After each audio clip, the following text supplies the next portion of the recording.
Olá, então nas aulas passadas viu sobre função logaritmo, né? Terminando esse conteúdo, agora a gente vai falar um pouco sobre sequências finitas e infinitas, né? O que seria uma sequência finita e o que seria uma sequência infinita.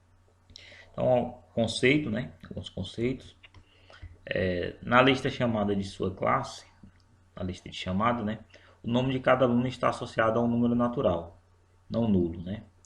Então, na lista de chamada a gente tem cada nome associa-se um número, né? Esse número não nulo, que seria mais ou menos o seguinte: por exemplo, Alberto Vieira de Moraes seria o número 1, Alexandra seria o número 2, Alex número 3, até o Valdir, que seria o número 30, né? O 30º. Então a gente tem cada nome aqui nessa lista está associado a um número. Esse número não nulo. 1, 2, 3, né? 4, 5, 6. Ó, para representar uma sequência, escrevemos entre parênteses, né? Então, para a gente representar um tipo de sequência, os seus elementos separados um a um por vírgula, né? Ou seja, cada um vai ser separado por vírgula, de modo que da esquerda para a direita tenhamos o primeiro elemento, segundo elemento, terceiro elemento e assim sucessivamente. Ou seja, aqui a gente tem a sequência. O primeiro elemento é Alberto, né? Colocou a vírgula aqui, né, para separar um elemento do outro. Segundo elemento, Alexandra, né? Terceiro elemento, Alex, até o 30º elemento, que é o Valdir de Souza, né? Então aqui a gente teria uma sequência, né? Na sequência a gente escreve entre parênteses e separando um a um por vírgulas. Sequência finita, né? É toda função de domínio A, né?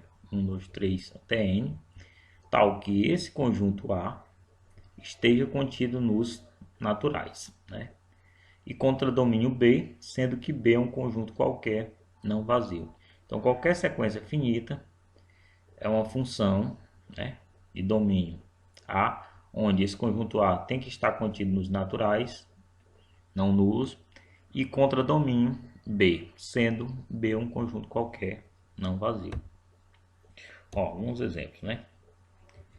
Que a gente tem esse lado aqui, o A, né? 1, 2, 3, 4, 5, associado ao B, D, F, A, P, Q, né? A gente tem essa função aqui, está associando cada elemento a uma letra, né? 3 ao A, 4 ao P, 5 ao Q. Essa função é uma sequência finita, né? Que pode ser representada simplesmente por D, F, A, P, né? A gente tem aqui a função D, F, A, P associada a um número, né? Como a gente acabou de ver. O número, esse conjunto A, que é 1, 2, 3, 4, 5, está contido nos naturais, né? E o outro é um conjunto que não é vazio, que é o DF, A, P, Q. Temos outra sequência, né? Cada número desse aqui, conjunto B, está associado a um número natural, né? 1, 2, 3, 4, 5, 6. É uma sequência finita também, que a gente pode escrever essa sequência como raiz de 3, 1 meio, 1 meio, 3 sobre 2, raiz de 5 e raiz de 5. Que são esses elementos que estão aqui, né? Observe que o 2 está indo para o meio, né? O 3 está associado ao meio também, né? O terceiro elemento é o meio. O quinto elemento é raiz de 5. O sexto elemento é raiz de 5, certo?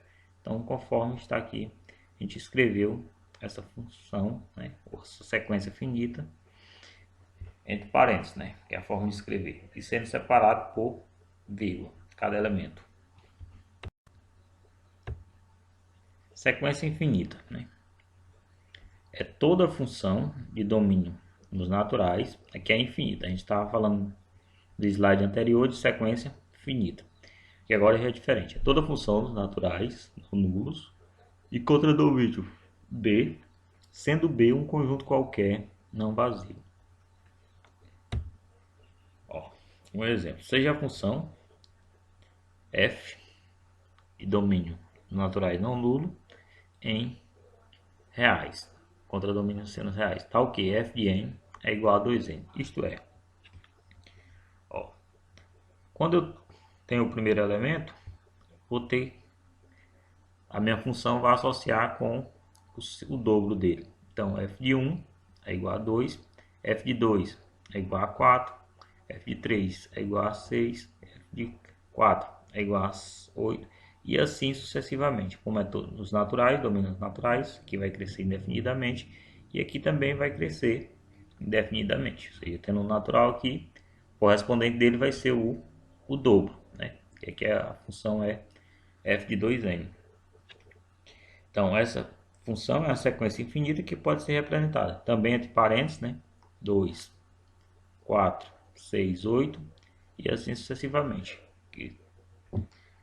Reticência, né? Para dizer que ela vai crescer indefinidamente. Observe a função.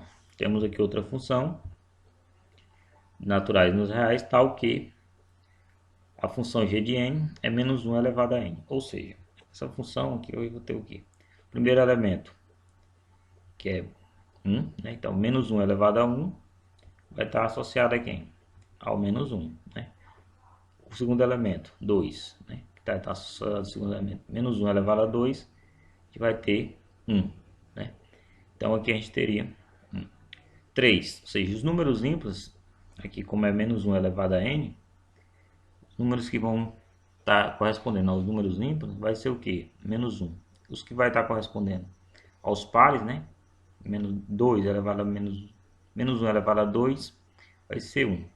Então, essa sequência vai ficar oscilando só entre 1 e menos 1. Né? Se o número n aqui for par, vai dar 1. Se for ímpar, vai dar menos 1.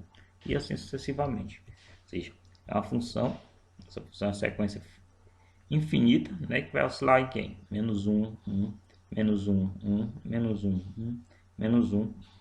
E assim, indefinidamente. Certo? Então, essa é a sequência infinita. Então, algumas convenções. Cada elemento de uma sequência também pode ser denominado termo da sequência. Né? O termo de uma sequência, que ocupa a posição de número n, é indicado pelo símbolo a índice n. Isto é, né? Tem aqui a índice 1 indica o primeiro termo da sequência, a índice 2 indica o segundo termo da sequência, a índice 3 indica o terceiro termo da sequência e a índice n indica o n-ésimo termo da sequência. Aqui temos o seguinte exemplo. Na sequência 3, 7, 11 e 15, a gente temos que A1 é 3, né? Esse aqui é o primeiro elemento. A2 é 7, que é o segundo elemento. A3, 11 e A4, 15. Né? Ou seja, esses termos aqui é para indicar a posição dos elementos. Podemos representar uma sequência como a índice 1, a índice 2, a índice 3, a índice n, de maneira abreviada através do símbolo, né? A índice n, tal que n pertence aos naturais não nulos, ou simplesmente a índice n. É outra forma de estar representando uma sequência, quando não há possibilidade de confusão quanto à variação do índice n. Os termos a índice n e a índice n mais 1 de uma sequência são chamados de termos consecutivos, ou seja, os termos consecutivos. A índice 1 aqui é 3, a índice 2 é 7. Então aqui a gente tem a índice 1 e a índice 2, são termos consecutivos. Essa aqui é a índice n e a índice n mais 1. Em que a índice n é o antecessor de a índice n mais 1. E este é o sucessor de a índice n. Termos equidistantes dos extremos de uma sequência, né? Então, numa sequência finita, a índice 1, a índice 2, a índice 3, a índice n, os termos A1, A2 são chamados de extremos da sequência, né? A1 e AN, né? São os extremos da sequência.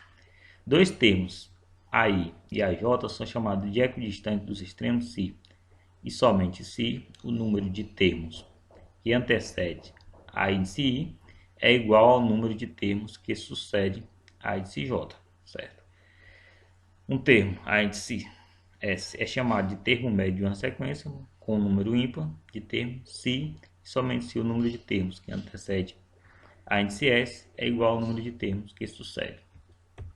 Certo? Então temos aqui alguns exemplos. Na sequência, a índice 1, a índice 2, a índice 3, a índice 4, até o índice 11, temos que a índice 1 e a índice 11 são os extremos da sequência. Então esse termo e esse outro termos aqui são os extremos, né? Seria no caso aqui o nosso índice 1 e o índice n. O índice n que é o último elemento, nesse caso aqui é 11.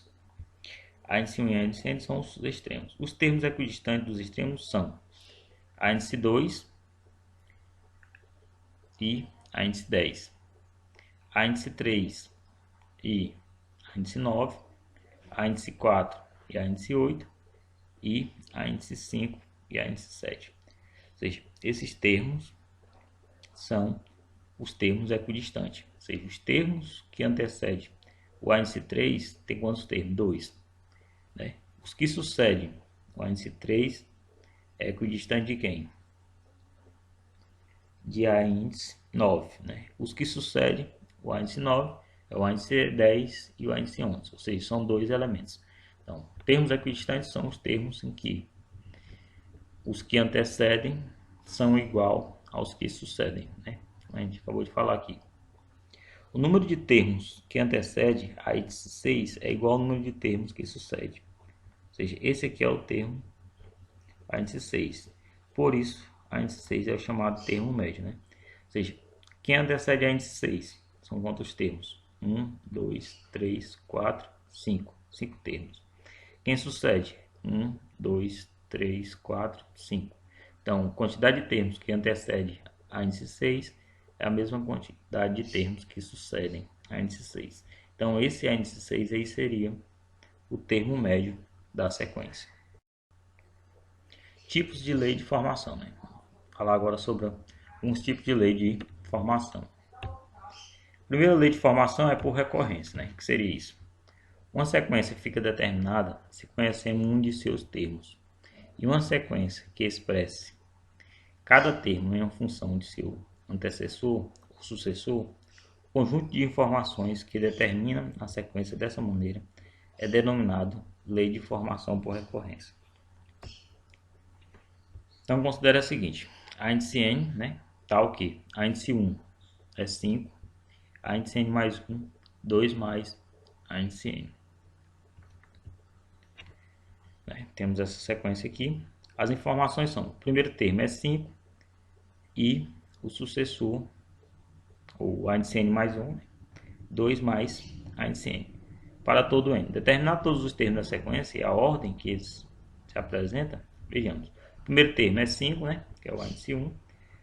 Então, na igualdade a gente tem que a índice 1, n mais 1, é 2 mais a índice n, atribuindo-se os valores 1, 2, 3, 4, 5. Obtemos os demais termos dessa sequência. Então, para n igual a 1, né, nós encontramos o índice 2, que vai ser quem? 2, né, mais a índice 1. Quem é o índice 1? 5. Então, 2 mais 5 vai dar 7. Então, o índice 2 é 7. Quando o n for igual a 2, o índice 3 vai ser 2 mais a índice 2. Então, o índice 3 vai ser 2 mais 7, que é 9. n igual a 3, a gente vai ter aqui o n igual a índice 4, é 2 mais a índice 3. Né? Esse 4 por quê? Porque é n mais 1. Então, 3 mais 1 teria 4.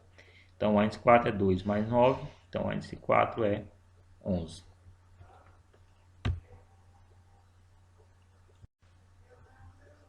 Então, a lei de formação que expressa cada termo em função de sua posição, né?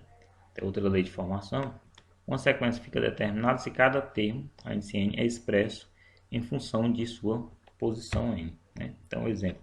Considera uma sequência, a índice n, tal que a índice n é n ao quadrado mais 3. Para determinar os termos dessa sequência, basta atribuirmos os valores 1, 2, 3 na igualdade. Né? Se a gente atribuir os valores aqui, n igual a 1, então o que vai determinar aqui vai ser a posição. Então, 1 ao quadrado, né, que é n ao quadrado, mais 3. A índice 1 é 4. n igual a 2, 2 ao quadrado mais 3 é 7. 3 ao quadrado mais 3, 9, ou 12, né? 3 ao quadrado, 9, mais 3, 12. 4 ao quadrado, 16, mais 3, 19. Então, o n igual a 4, né? A gente substituiu aqui a índice 4, vai ser o que? N ao quadrado. Então, o que é o n? 4. 4 ao quadrado mais 3. 4 ao quadrado, 16, mais 3, 19. Então, pode ter essa lei de formação também, né, na sequência, que é expressar cada termo em função de sua posição. Então, quanto mais a gente vai variando aqui a posição, maior vai sendo essa sequência. Então, teríamos aqui a sequência 4, 7, 12 e 19, e assim sucessivamente. Lei de formação através de uma propriedade comum aos termos de uma sequência. Então, uma propriedade P determina uma sequência somente se existe uma função sequência cujos termos satisfazem essa propriedade. Então temos o que? Considere o nome dos alunos de sua sala de aula, escrito em ordem alfabética. A propriedade P, ser nome de um aluno de sua classe e obedecer à ordem alfabética. Então, determinar